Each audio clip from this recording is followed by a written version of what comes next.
सरकार में किस लिए आए थे? मोदी से पैसे लेकर के सरकार चलाने के लिए आए थे क्या? जयराम ठाकुर जी अपनी लड़ाई लड़ रहे हैं, डॉक्टर राजीव बिंदल जी अपनी लड़ाई लड़ रहे हैं। आप ही का एक मंत्री बोलता मैं जाऊंगा वहाँ राम जन्मभूमि पर, और राम की कहानी नहीं है, ये तो एपिक है। आपने ये कहा तो फिर आप राम के दर्शन करने काहे के लिए जा रहे हैं भाई? तुमने ठोका या नहीं ठोका?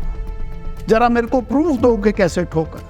आप ये मानते हैं कि पिछले 1 साल में कुछ भी नहीं हुआ? 1,25,000 करोड़ की गारंटियां दी आपने सरकार में आने के लिए कि भाजपा ड्रामा कर रही है, ये जैसे सदन में आ रही है। मेरा ये कहना है कि रोना नहीं रो रहे हैं हम रोना रो रहे हैं। रोना तो आप रो रहे हैं कि हमारा खजाना खाली है। मुझे लगता है कि कुछ लोगों को सब चीजें अलग अलग दिख रही हैं। खुश रहने के लिए गालिब ख्याल अच्छा है, पर इन्होंने तो आते ही वो 10,000 नौकरी से बाहर निकाल। ये पहला साल होगा जब एक भी नौकरी नहीं दी। आपने 15,000 करोड़ रुपया कर्ज ले लिया 12 महीने में। माननीय मुख्यमंत्री जी के अपने गांव के अंदर महिला के बाल काट के मुंह काला करके घुमाया जाता। काम बंद होने में बहुत अच्छा काम हुआ है। ये बोल रहे हैं हम सनातन को खत्म कर देंगे। सनातन को समाप्त करने वाले वो इस देश में राज करेंगे क्या? हिमाचल प्रदेश में राजनीतिक सरगर्मियां धीरे धीरे तेज होने लगी है, क्योंकि विधानसभा चुनावों के बाद अब लोकसभा चुनाव भी आने वाले हैं और इन सरगर्मियों के बीच में माहौल बेहद ही रोमांचक रहने वाला है। प्रदेश में क्या स्थिति इस समय पर सरकार की है, किस तरह से विपक्ष काम कर रहा है, इन सभी पर एक एक करके हम बातचीत करेंगे। हमारे साथ खास बातचीत में मौजूद है हिमाचल प्रदेश भाजपा के प्रदेशाध्यक्ष डॉक्टर राजीव बिंदल जी। सर, आपका लाइव टाइम टीवी में बहुत बहुत स्वागत है। नमस्कार। लाइव टाइम टीवी के दर्शकों को मेरा सादर नमस्कार जी। और बहुत शानदार प्रस्तुति कार्यक्रम लाइव टाइम टीवी के रहते हैं, मुझे आपको बधाई देंगे। बहुत बहुत धन्यवाद सर। हमारे जहन में बहुत से सवाल हैं और शायद आप ही उन सवालों का जवाब दे पाएंगे और हम उम्मीद करेंगे कि आप दिल खोल कर हमसे बात करेंगे। सबसे पहले तो बात यही करना चाहेंगे कि सरकार का 1 साल का कार्यकाल पूरा हो गया है और हमने सबसे जानने की कोशिश की है, सत्ता पक्ष से भी विपक्ष से भी, कि अल्टीमेटली किस तरह से वो इस 1 साल को देखते हैं। आप किस तरह से इस 1 साल को देखते हैं? आपके सवाल में बहुत बड़ा उत्तर छुपा है। आपने कहा कि सरकार का 1 साल हो गया। हाँ, 1 साल हो गया, ये तो कोई छुपी हुई बात नहीं है। पर इस 1 साल में हिमाचल प्रदेश की जनता को क्या मिला, ये सवाल है। कोई भी सरकार आती है, वो सरकार बहुत सारी चीज़ों के वायदे लेकर के आती है और जनता जब मत देती है तो वो कुछ ना कुछ आंकलन करती है कि ए सरकार आएगी तो मुझे ये लाभ होगा, बी सरकार आएगी तो प्रदेश को ये लाभ होगा जी। हम 1 साल का अगरचे व्यंगम आंकलन करें तो हिमाचल प्रदेश का कौन सा वर्ग ऐसा है जिसको कुछ मिला? कुछ नहीं। रादर हम बहुत पीछे गए। 2022 का चुनाव हुआ, 2022 से पहले 5 साल तक भारतीय जनता पार्टी की सरकार थी। भारतीय जनता पार्टी की सरकार में जो कुछ जनता को मिला वो वहां पर डेड स्टॉप लगा हुआ। मैं एक आपके सामने वार्ता रखता हूँ। एक आदरणीय नरेंद्र भाई मोदी जी की योजना है आयुष्मान योजना। आयुष्मान कार्ड मिले, 5 लाख रुपए का स्वास्थ्य बीमा, कोई भी किसी भी अस्पताल में जाता, कार्ड दिखाता, ऑपरेशन कराता, मुफ्त में घर वापिस आ जाता है। बीजेपी की हिमाचल की सरकार ने उसके ऊपर हिम केयर का टॉपअप दे दिया और जिनके पास आयुष्मान नहीं थे उन्होंने हिम केयर बना लिए। वही स्कीम थी जी। आज हिम केयर और आयुष्मान मिला करके और जो जिनको रियम्बर्समेंट ऑलरेडी है, चाहे वो प्राइवेट इंश्योरेंस कंपनीज के हैं, चाहे वो गवर्नमेंट की इंश्योरेंस के अंदर कवर होते हैं जी, तो वो मिला करके लगभग पूरा हिमाचल इस जद के अंदर आया है। 1 साल के अंदर हिमाचल प्रदेश की वर्तमान कांग्रेस सरकार ने स्वास्थ्य के क्षेत्र में क्या किया, कुछ बताने को है? नहीं। एक भी अस्पताल नहीं खोला, एक भी नया कार्ड नहीं बनाया, एक भी गरीब को विशेष प्रकार की सहायता नहीं दी, कुछ नहीं किया। अगर हिमाचल प्रदेश के स्वास्थ्य के क्षेत्र में आपने कुछ नहीं किया और आप बैकफुट के ऊपर हैं, जो पेमेंट्स हॉस्पिटल्स की होनी चाहिए उसके ऊपर भी आप बैकफुट के ऊपर हैं, तो दूसरा शिक्षा। जब भी कोई सरकार बनती है तो बेहतर शिक्षा होनी चाहिए, इसके लिए वो बोलते हैं, बार बार बोलते हैं जी। इन्होंने स्कूल बंद कर दिए, 400 से ज्यादा स्कूल बंद कर। इनका कहना है सर क्वालिटी एजुकेशन बढ़ाने के लिए हमने बंद किए हैं। पहले बंद कर दो, बाद में क्वालिटी बढ़ाएंगे। कब बढ़ाएंगे भाई? जब तुम्हारी सरकार चली जाएगी तब बढ़ाएंगे। 5 साल का समय होता है, 1 साल में तुमने बंद करने का ठेका ले लिया जी, उसके बाद कब बढ़ाएंगे तुम?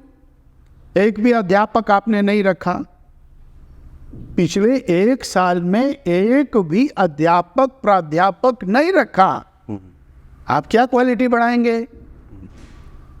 और शिक्षा के मामले में आपने कॉलेजेस बंद कर दिए जी। इतने सारे कॉलेजेस बंद किए, और एक वो स्पाटू का कॉलेज, प्राइवेट कॉलेज, वो गवर्नमेंट ने टेक ओवर किया, बंद कर दिया। हाई कोर्ट ने आपको जब लगाया तमाचा तब ध्यान में आया कि साहब ये गलत हो गया जी। मैं कह रहा हूँ शिक्षा के क्षेत्र के अंदर आपका कोई योगदान नहीं, स्वास्थ्य के क्षेत्र में आपका कोई योगदान नहीं। 1 साल में एक भी नई सड़क हिमाचल प्रदेश के पैसे से नहीं बनी। हिमाचल प्रदेश सरकार, हाँ, मोदी सरकार के पैसे से सड़कें बन रही हैं। 42,000 करोड़ रुपए की सड़कें 4 लेन नेशनल हाईवेज नरेंद्र भाई मोदी सरकार के माध्यम से बन रही हैं जी। 2,700 करोड़ रुपया प्रधानमंत्री सड़क योजना के माध्यम से मोदी सरकार ने अभी प्रदेश को दिया, इससे पहले और दिया, पर प्रदेश की सरकार से कोई सड़क नहीं शुरू, क्या कहा? सड़क नहीं आए। आपने बिजली के सुधार के अंदर क्या किया? कुछ नहीं किया। एक भी कट नहीं लगता था पिछले साल विंटर में, सवेरे से लेके 50 कट लग जाते हैं। बिजली में सुधार नहीं, सड़क में सुधार नहीं, पानी के अंदर जो पैसा लग रहा है वो जल जीवन मिशन का पैसा है, केंद्र सरकार का पैसा है, उसके अंदर आपने कुछ नहीं किया। तो 1 साल के अंदर हिमाचल प्रदेश की जनता को कुछ मिला नहीं, रादर आपने 1,1500 संस्थान बंद करने का बहुत बड़ा अपयश प्राप्त किया।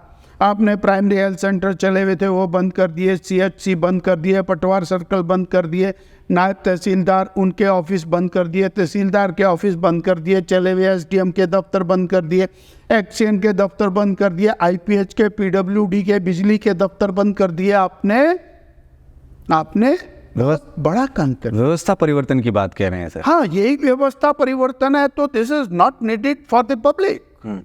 हिमाचल प्रदेश का एक व्यक्ति एक दूर दराज के गांव में प्राइमरी हेल्थ सेंटर में इलाज करा रहा था, डॉक्टर भी था, सब कुछ था, आपने बंद कर दिया। ये व्यवस्था परिवर्तन यही चाहते हैं हम?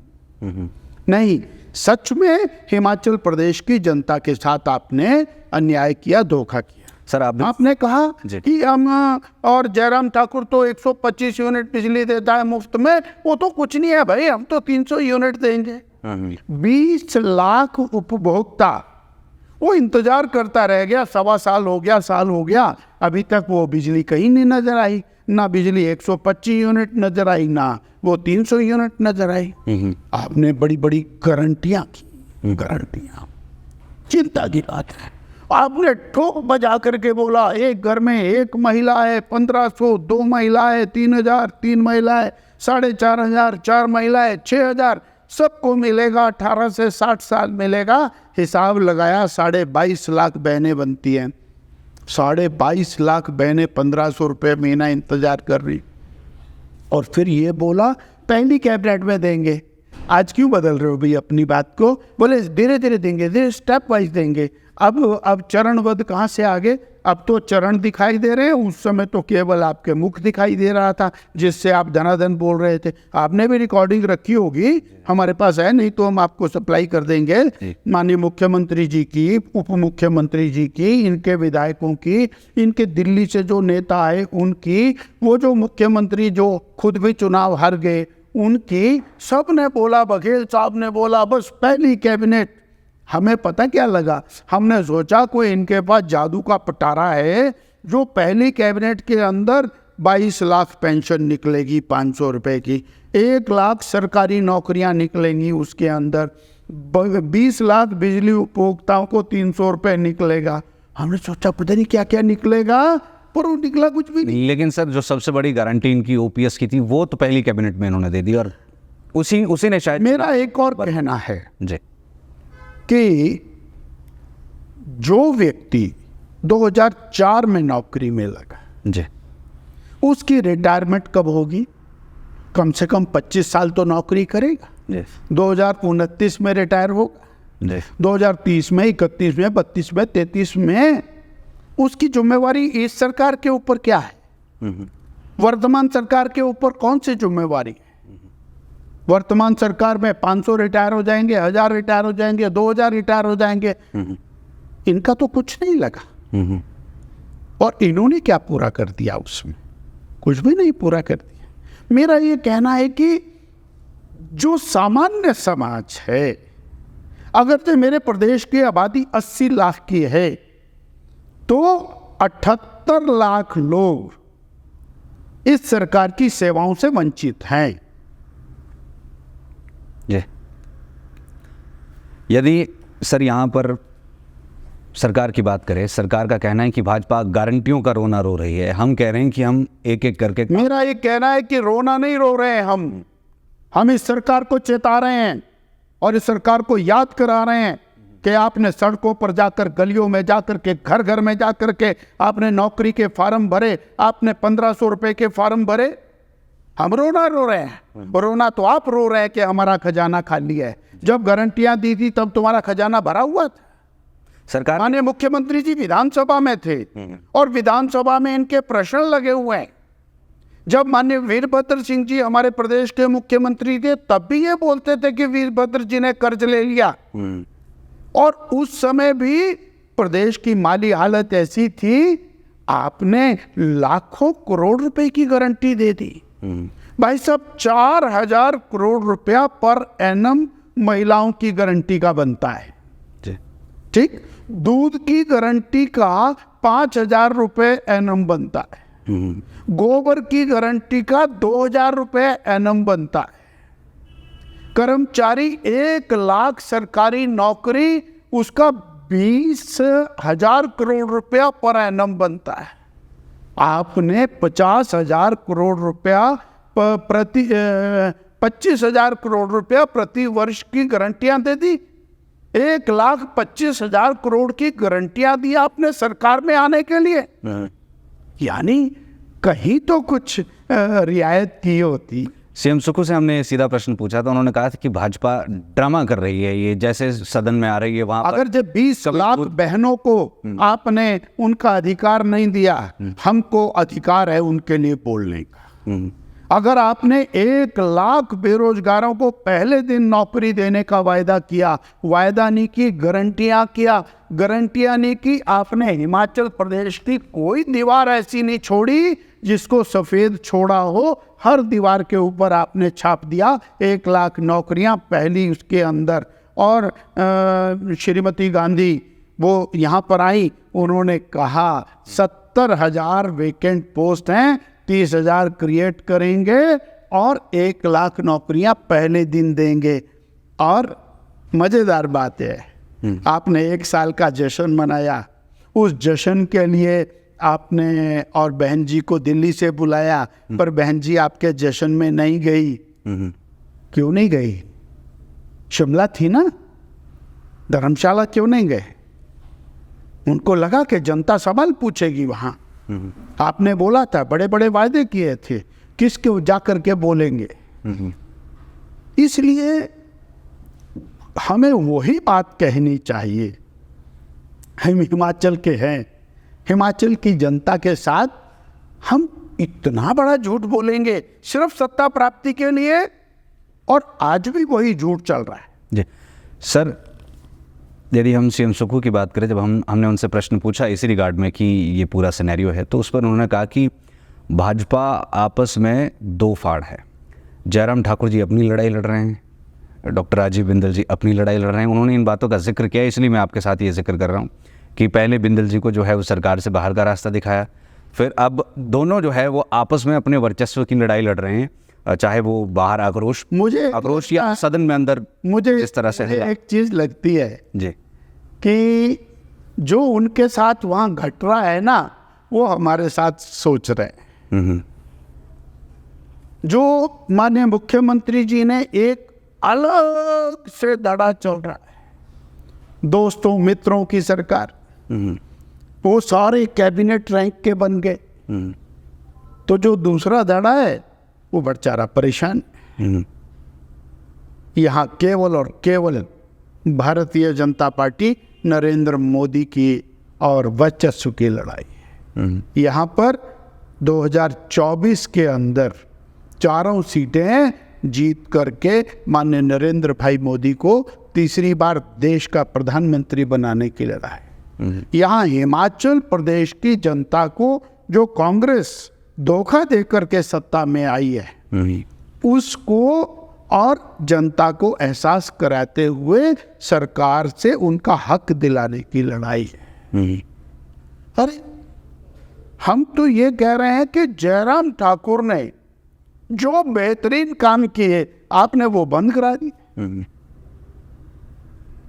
आप उसको बंद करने में लगे।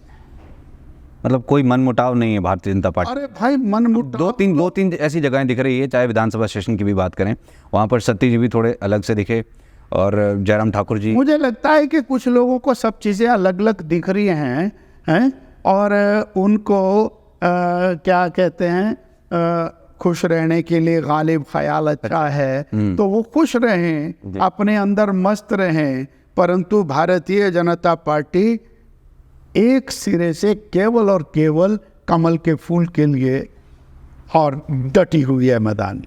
सर कांग्रेस की अगर हम बात करें, आपने जिक्र किया कि यार दोस्त एक तरफ है और बाकी दूसरे एक तरफ है, आप कांग्रेस की एकजुटता को किस तरह से देखते हैं? क्योंकि अभी सीएम सुक्खू का ये कहना है कि इसका इंटरनल मामला है, मुझे उसके अंदर कुछ नहीं लेना। ये तो आपने बोला कि माननीय मुख्यमंत्री जी हमारे बारे में बोल रहे हैं, कांग्रेस अपना मामला है, वो लड़े ना लड़े, इकट्ठे रहें अलग रहें, कुछ नहीं। हम बोल रहे हैं हिमाचल की जनता का सवाल है जी, वो लड़े ना लड़े, परंतु हिमाचल की जनता को तुमने झूठी गारंटियां दी हैं, उसके कारण आप सत्ता में आए। कोई कारण नहीं था कि कांग्रेस पार्टी सत्ता में आती। हिमाचल की जनता को लगा कि जयराम ठाकुर बीजेपी की सरकार से हमको इतना इतना मिल गया, अब इन्होंने एक बहुत बड़ा टारगेट खड़ा कर दिया, 1 लाख सरकारी नौकरियां, पहली कैबिनेट में 5 लाख रोजगार, और पहली कैबिनेट के अंदर बेरोजगार को लगा स्वाभाविक है हम इनके साथ चले जाएंगे तो शायद हमको सरकारी नौकरी मिल जाएगी, पर इन्होंने तो आते ही वो 10,000 नौकरी से बाहर निकाल दी। कोविड के अंदर जो बेचारे सेवा कर रहे थे, माँ बाप छोड़ के चले गए, बच्चे छोड़ के चले गए, परंतु वो सेवा करने वाले सेवा कर रहे थे, उनको भी इन्होंने नौकरी से निकाल दिया। नौकरी कहाँ देनी थी इन्होंने जी, नौकरी देने का तो संस्थान ही बंद कर। अरे वो बंद करना था, दूसरा खोल देते, तीसरा खोल देते। अभी तक कोई सिस्टम नहीं बना, एक भी नौकरी, और शायद 70 साल के हिमाचल के इतिहास में ये पहला साल होगा जब एक भी नौकरी नहीं दी। जी सर, बात हम यहाँ पर यदि कर ही रहे हैं तो थोड़ा सा प्राकृतिक आपदा से जुड़ी हुई बात भी यहाँ पर कर लेते हैं, क्योंकि जो अभी 633 करोड़ का अमाउंट आया है केंद्र की तरफ से, उसे सभी कांग्रेसी लीडर्स ऊँट के मुंह में जीरा देने वाली बात कह रहे हैं कि 10,000 से ज़्यादा का आकलन हुआ है, बावजूद इसके इतनी छोटी। मैं लाइट टाइम टीवी के लिए बताना चाहता हूँ जी कि कांग्रेस का प्रत्येक व्यक्ति, मुख्यमंत्री जी, मंत्री, विधायक, सब सवेरे से शाम तक बीजेपी बीजेपी, मोदी मोदी, ये लट रहे। और अभी तुम काम करने के लिए बने हो ना। जी। सरकार में किस लिए आए थे? मोदी से पैसे लेकर के सरकार चलाने के लिए आए थे क्या?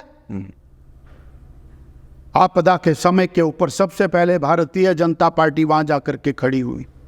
जयराम ठाकुर खड़े हुए, डॉक्टर बिंदल खड़े हुए, हमारे राष्ट्रीय अध्यक्ष जगत प्रकाश नड्डा जी सबसे पहले मंडी और कुल्लू में जाकर के लोगों के दुख दर्द के अंदर शामिल हुए।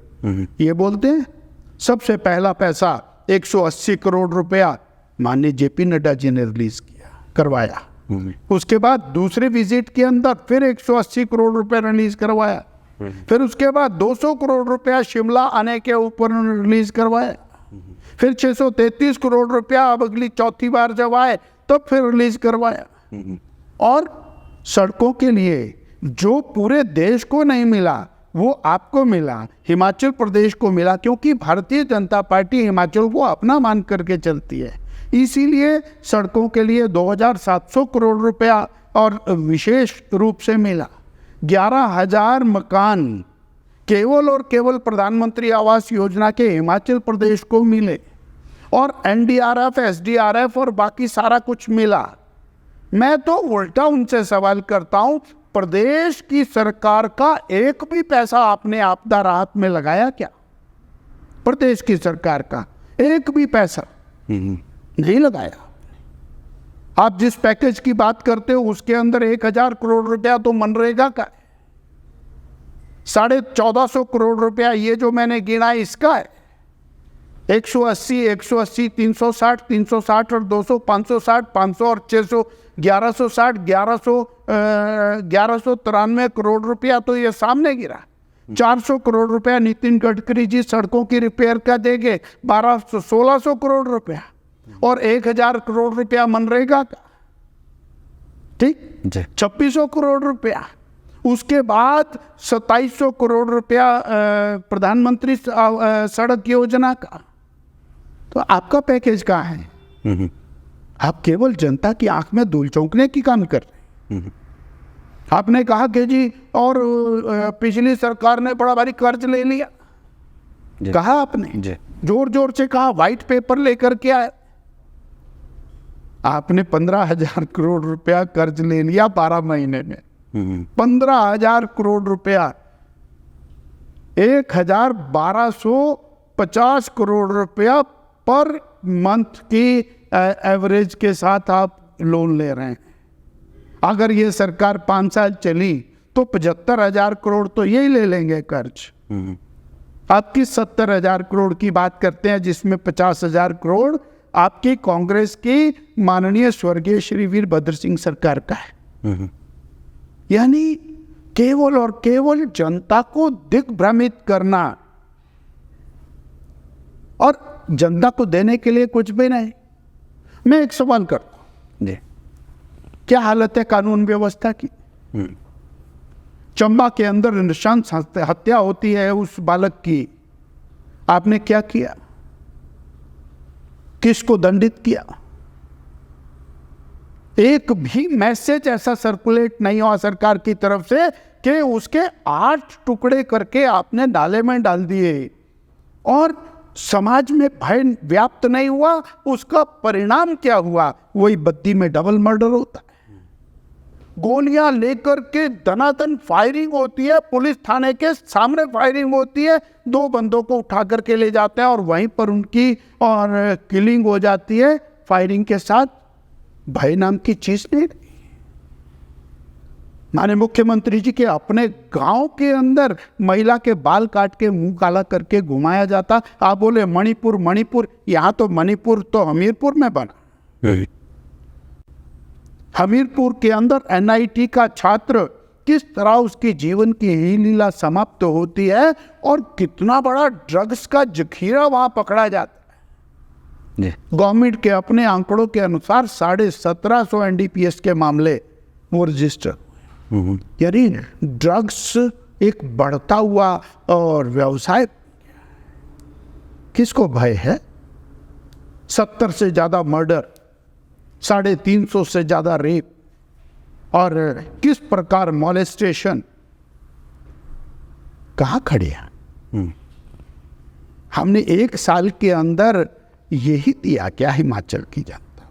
और इसी बात का हम जश्न मना रहे थे। कम से कम जश्न को जस्टिफाई तो कर देते।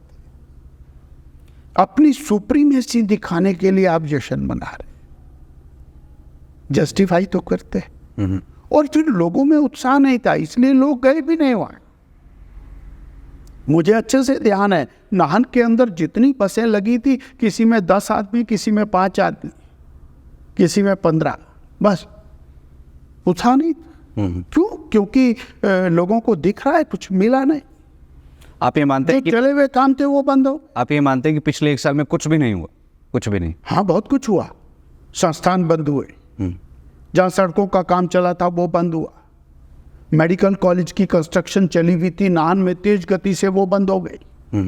स्कूलों के भवन बन रहे थे वो बंद हो गए। जहाँ सिंचाई पेयजल योजना का काम तेज गति से चला था वो बंद हो गया। काम बंद होने में बहुत अच्छा काम हुआ है। उसके लिए तो सरकार को क्रेडिट देना चाहिए। जी सर, लोकसभा चुनाव पर बात कर लेते हैं। यदि कांगड़ा की बात करें तो कांगड़ा में इस बार कांग्रेस ने विधानसभा चुनाव में अच्छा परफॉर्मेंस दिया था। मंडी की बात करें तो मंडी से प्रतिभा सिंह जो है वो सांसद वहाँ से जीती और बनी। और अब हमीरपुर लोकसभा की अगर हम बात करें तो वहाँ पर से अब चीफ मिनिस्टर भी है और डेप्यूटी चीफ मिनिस्टर भी है, तो अब वो क्षेत्र भी यहाँ पर कहीं ना कहीं स्ट्रांग हो जाता है। और शिमला वैसे ही कांग्रेस के लिए स्ट्रांग माना जाता है। तो क्या आप मानते हैं कि चारों लोकसभा की सीटों पर कड़ा मुकाबला होने वाला है? किस तरह से आप आने वाले चुनाव को देखते हैं? देश की जनता और हिमाचल की जनता जी एक चीज स्पष्ट शब्दों में जानती है कि देश का नेतृत्व आज यदि कोई कर सकता है तो उसका नाम है नरेंद्र मोदी। जी वो 18 साल का नव मतदाता होगा या 100 साल का सबसे बड़ी उम्र का मतदाता होगा, वो उसके लिए देश पहले। जहां देश का सवाल आएगा वो किसी भी ऐसे नेतृत्व को देश सौंपना नहीं चाहेगा जो देश को 10, 20, 30 साल पीछे ले जाए। उन्होंने देखा है 2004 से 2014 के बीच में कांग्रेस पार्टी की सरकार सोनिया जी के नेतृत्व में सरदार मनमोहन सिंह जी की सरकार थी। सुबह अखबार आता था कोयला घोटाला, फिर अखबार आता था पनडुब्बी घोटाला, अगले दिन खबर आती थी 2G घोटाला, 3G घोटाला। 20 लाख करोड़ रुपया, यानी देश की ये छवि दुनिया के अंदर बन गई थी घोटालों का देश है। परिवर्तन 2014 से लेकर के 24। स्वर्गीय श्री राजीव गांधी जी कहते थे हम दिल्ली से 1 रुपया भेजते हैं 15 पैसा गांव में पहुंचता है। आज नरेंद्र भाई मोदी 9.5 करोड़ किसानों के खाते में 2000 रुपया एक क्लिक से डालते हैं। 19,000 करोड़ रुपया डायरेक्टली पूरा का पूरा किसान के खाते में जाता है। जो सब्सिडी है वो पूरी की पूरी उपभोक्ता के खाते में जाती है। ये अंतर है और ये देश की जनता पूरे से समझ रही है। 9.5 साल के अंदर गरीब कल्याण की बात, कांग्रेस नारा लगाती थी गरीबी हटाओ, हम गरीबी हटा देंगे, परंतु सही अर्थों में 13.5 करोड़ लोगों को गरीबी रेखा से ऊपर निकालने का काम 9.5 साल में नरेंद्र भाई मोदी ने किया। और उसके पीछे की वजह है 80 करोड़ लोगों को मुफ्त का राशन, न भूतो न भविष्यति, ना पहले किसी ने दिया ना आगे कोई दे पाएगा। 5 साल तक और 3 साल पहले दे दिया, अगले 5 साल और 3.5 करोड़ पक्के मकान पूरे देश के अंदर बना करके जनता को दे दिए। और आने वाले कुछ समय के अंदर एक भी व्यक्ति बिना पक्के मकान के नहीं रहेगा। 11 करोड़ शौचालय गरीबों को बना करके देना। स्वच्छ भारत मिशन, लगभग 22 लाख घरों में स्वच्छ पेयजल नल के द्वारा उपलब्ध कराना। और कंपैरिजन करके देखिए, टोटल 4.5 करोड़ घरों में नलके थे मोदी जी के आने से पहले। तो वो जो देशवासी है वो ये समझ रहा है कि हमको मोदी जी के साथ जाना है। मतलब इन लोकसभा चुनाव में मोदी जी एक मतलब जो उनका चेहरा है वो प्रचार का मुख्य बिंदु होगा।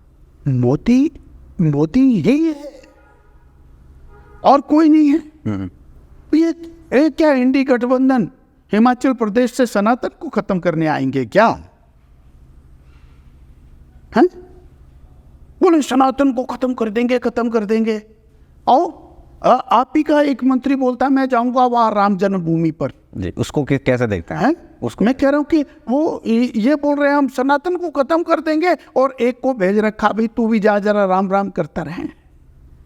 यानी ये क्या है? उस चीज का स्वागत मैं ये करते हैं कह आप? रहा हूं कि सनातन को समाप्त करने वाले वो इस देश में राज करेंगे क्या? वो चिंता करेंगे क्या देश की?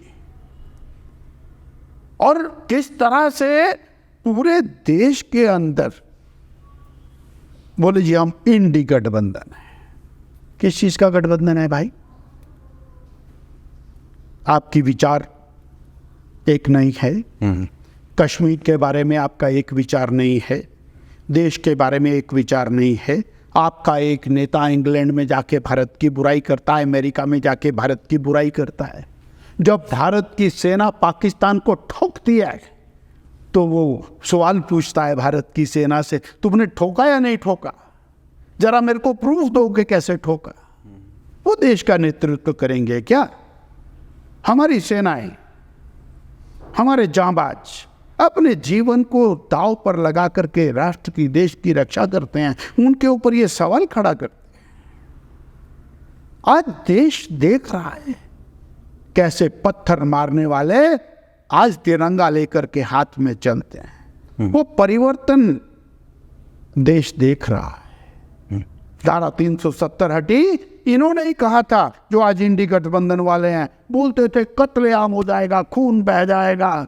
अरे ना खून हुआ ना कत्लेआम हुआ, तिरंगा जरूर फहरने लगा। राम जन्मभूमि पर राम मंदिर बनेगा तो पता नहीं तबाही आ जाएगी। 22 तारीख को उसका श्री गणेश हो रहा है।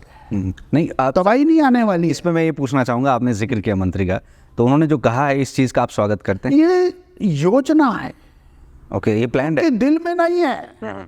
वो तो ऐसा है एक को इधर भेज दिया, एक को इधर भेज दिया। वो तो वही हालत है ना जी, एक बार गए वहां पर जाकर के दूसरी टोपी वाली दूसरी जगह गए तो वहां जनेऊ दिखाया कि हम तो ये हैं। ऐसे नहीं होता है, मन से होता है। आपने तो राम का विरोध किया, राम का अस्तित्व नहीं है। आपका एफिडेविट देश के सर्वोच्च न्यायालय के अंदर लगा हुआ है, कांग्रेस पार्टी का लगा हुआ है। आपने कहा कि वो जो गंगा के पुल बनाया था राम सेतु, वो है ही नहीं कुछ। जब राम नहीं है, राम सेतु नहीं है, राम की कहानी नहीं है, ये तो एपिक है। आपने ये कहा तो फिर आप राम के दर्शन करने काहे के लिए जा रहे हैं भाई? हैं केवल जनता को दिखाने के लिए? मैं उसमें भी नहीं कहता, हम तो कह रहे हैं कि सबको जाना चाहिए जी। वो सबके मेरे आपके बीजेपी के किसी के नहीं। वो आराध्य हजारों लाखों साल से हैं, बीजेपी आज है कल नहीं है, वो नहीं। राम घट घट में राम, पैदा होते राम, राम राम और सतराम, सब जीवन अंत तक राममय है। इसलिए सबको जाना चाहिए, सबको उसमें शामिल होना चाहिए, परंतु केवल आवश्यकता पड़ने पर राजनीति करना ये उचित नहीं। जी सर, यहाँ पर जैसे कि प्रदेश की जनता की भी बात करें तो जनता का एक पर्सपेक्टिव है या एक सोचना है कि भारतीय जनता पार्टी यदि किसी भी कैंडिडेट को टिकट दे दे, वो चीज़ बहुत ज़्यादा मायने नहीं रखती, मायने मोदी जी रखते हैं। आप भी इस बात से सहमत है? भारतीय जनता पार्टी किसको टिकट देगी ये बहुत चिंतन का विषय रहता है। ये मेरे लेवल पर नहीं होता है, इसमें बहुत बृहद विचार होता है और बेहतरीन व्यक्ति को भारतीय जनता पार्टी निकाल करके लाती है। एक से एक नगीने आज देश के अंदर भारतीय जनता पार्टी के पास हैं। We have got galaxy of leaders, galaxy of leaders. तो इसलिए कोई कमी नहीं है अपने पास, और जो भी होगा वो समय के ऊपर तय होगा। मैं 2 अब प्रश्न यहाँ पर लूँगा, फिर कंक्लूड करूँगा। सबसे पहले ये कि अभी जेपी नड्डा जी जो कि राष्ट्रीय अध्यक्ष है वो हिमाचल प्रदेश में आए थे और वो जो एक हार का दर्द है वो झलक गया था। उन्होंने कहा था कि कार्यकर्ताओं द्वारा पॉलिटिकल जो हमारे यहाँ पे लीडर्स है वो ढीले पड़ गए थे, शायद उन्हें विश्वास नहीं था कि हम रिपीट कर जाएंगे। क्या आपको लगता है कि कुछ ऐसा हुआ? क्योंकि काम की अगर हम बात करें, कहीं आपके उनके शब्दों को अलग तरीके से देखा। जी। इतना बड़ा अपबीट है, जी। पूरा देश का हिंदी हार्टलैंड वो भारतीय जनता पार्टी और प्रचंड जीत के साथ जीत करके आई है। आज भारतीय जनता पार्टी का मनोबल 7वें आसमान पर है, कार्यकर्ता का मनोबल बढ़ा है। और फिर हमारा कार्यकर्ता तो घर घर में उसी दिन से जा रहा है। 2022 से हम रुके नहीं हैं, एक भी दिन रुके नहीं हैं। अभी तो आपके सज्जन बता रहे थे 11 तारीख को सरकार जश्न मना रही थी और हम 11 जिलों के अंदर हमने प्रदर्शन किए। शायद उनके जश्न में उतनी संख्या नहीं थी जितने ऑपोजिशन के प्रदर्शन में थी। और उसके बाद फिर 12 तारीख को हमने मंडी में किया, 18 को हमने धर्मशाला में किया। हमारा कार्यकर्ता तो पूरी हिम्मत के साथ मैदान जंग में था, है। और ये बहुत मार्जिनल विक्ट्री है कांग्रेस की। 35,000 वोटों का डिफरेंस है। और वो 35,000 वोट तो उनके अगले दिन ही साफ हो लिए जिस दिन वो सत्ता में आए। और आज स्थिति बिल्कुल विपरीत है। जनता का मोह भंग हुआ है। जाइए ना, बेरोजगार से बात करिए, जाइए जरा किसान से बात करिए। आपने क्या चिंता किया उसकी? कोई नहीं। आपदा से पहले आपने क्या दिया उसको और आपदा के बाद क्या दिया? भारतीय जनता पार्टी की सरकार में 2 साल कोविड रहा, उसके बाद कभी किसी को नहीं कहा कि कोविड है इसलिए स्कूल नहीं खुलेगा, कोविड है इसलिए अस्पताल नहीं खुलेगा, कोविड है इसलिए ये काम नहीं होगा। सारे काम। इसलिए इच्छा शक्ति काम करने की वो वर्तमान सरकार उसमें पूरी तरह से विफल है, प्रदेश की सरकार। ओके, कंगना रनौत की अगर हम बात करें, मंडी ज़िला से वो संबंध रखते हैं और उन्होंने इच्छा जताई है इलेक्शन लड़ने की, चुनाव लड़ने की। तो इस पे यदि वो चुनाव लड़ते हैं, आप मेरा देश है, इसमें हर व्यक्ति जो 18 साल 25 साल के ऊपर का है, जो अधिकृत है, वो चुनाव लड़ने की इच्छा भी कर सकता है, लड़ भी सकता है। जहाँ मर्जी से लड़े, उसको स्वतंत्रता है। नहीं, यदि मुझे और किसी के बारे में कुछ नहीं कहना, ए हो, बी हो, सी हो, स्वागत है अगर मंडी से। एनीवन कैन फाइट, जहां मर्जी से लड़े, कोई भी लड़े। नहीं, अगर मंडी से फॉर एग्जाम्पल, नहीं, मैं कह रहा हूं कि कोई भी व्यक्ति कहीं से भी लड़े, आप भी चुनाव लड़ सकते हैं जी, कौन रोक सकता है? चुनाव लड़ना हर किसी का अधिकार। यदि हम 2 लाइंस में कंक्लूड करें सरकार के इस पूरे कार्यकाल को, तो आप क्या कहेंगे, क्या वर्ड्स होंगे?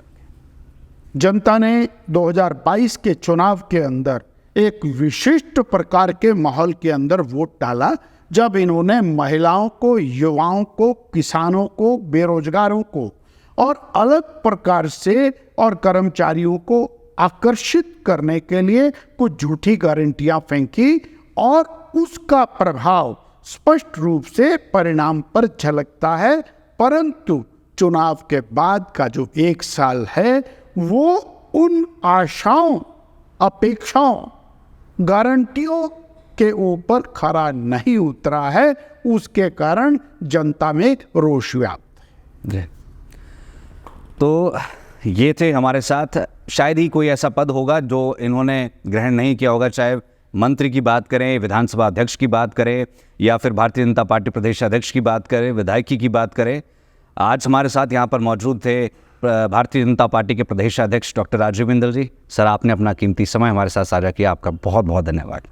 धन्यवाद। आप सबका भी बहुत आभार, लाइव टाइम टीवी का, और आपका बहुत धन्यवाद। बहुत बहुत धन्यवाद। नमस्कार। देखते रहिए live time TV for true next boring. मैं हूं मनोज ठाकुर। धन्यवाद।